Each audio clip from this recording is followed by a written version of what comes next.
من الشیطان الرجیم بسم اللہ الرحمن الرحیم قال رسول اللہ صلی اللہ علیہ وسلم القرآن حجۃ لک او علیک او کما قال صلی اللہ علیہ وسلم رب اشرح لی صدری ویسر لی امری واحلل عقدۃ من لسانی یفقہوا قولی رب یسر ولا تعسر وتمم بالخیر آمین یا رب العالمین۔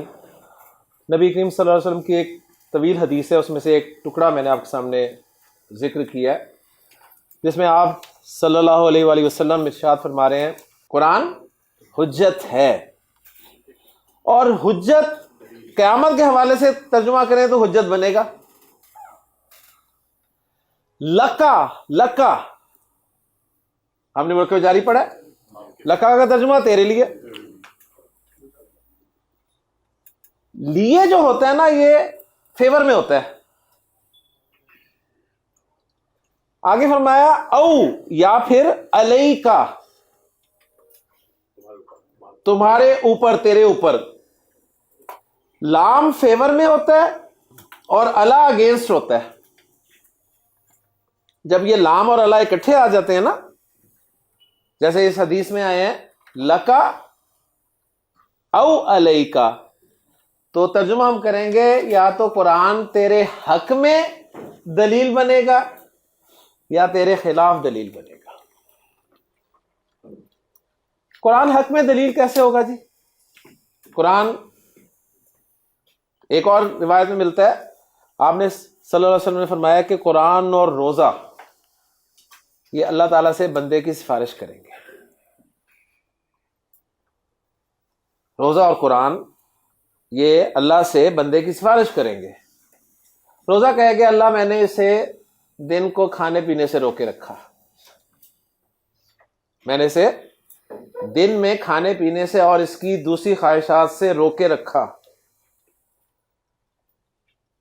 اور یہ 29-30 دن رکا رہا، میں اس کے حق میں سفارش کرتا ہوں تو میری سفارش قبول فرما۔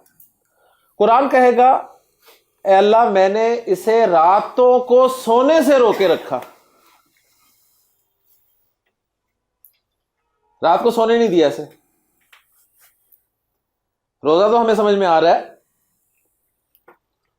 قرآن ہمیں کب سونے نہیں دیتا جی؟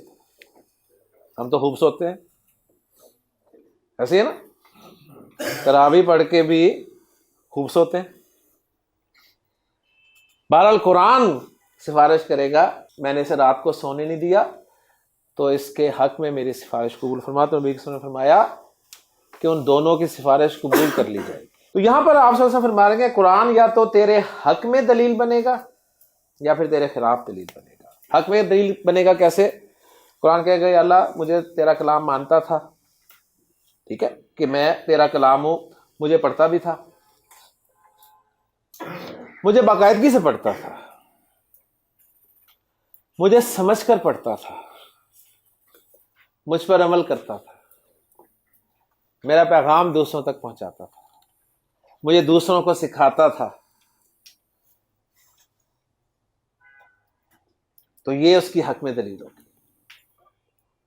اور اگینسٹ کیا ہوگی؟ اس کا اپوزٹ کر لیں، یا اللہ مجھے تیرا کلام مانتا تو تھا، کبھی پڑھا ہی نہیں،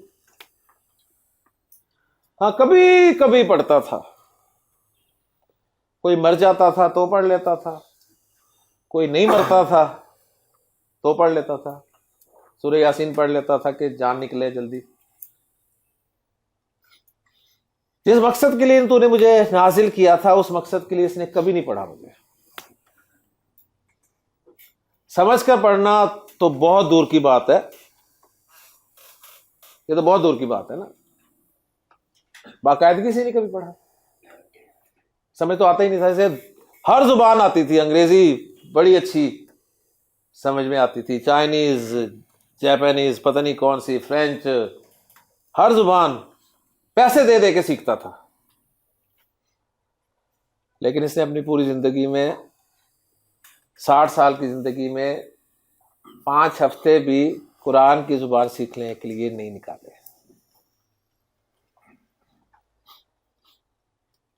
پھر عمل کرنا، سارا کچھ اسے پتا تھا، نہ یہ سود سے باز آتا تھا جسے تو نے اور تیرے رسول نے اعلان جنگ قرار دیا، نہ یہ بیٹیوں کو بہنوں کو وراثت میں حصہ دیتا تھا،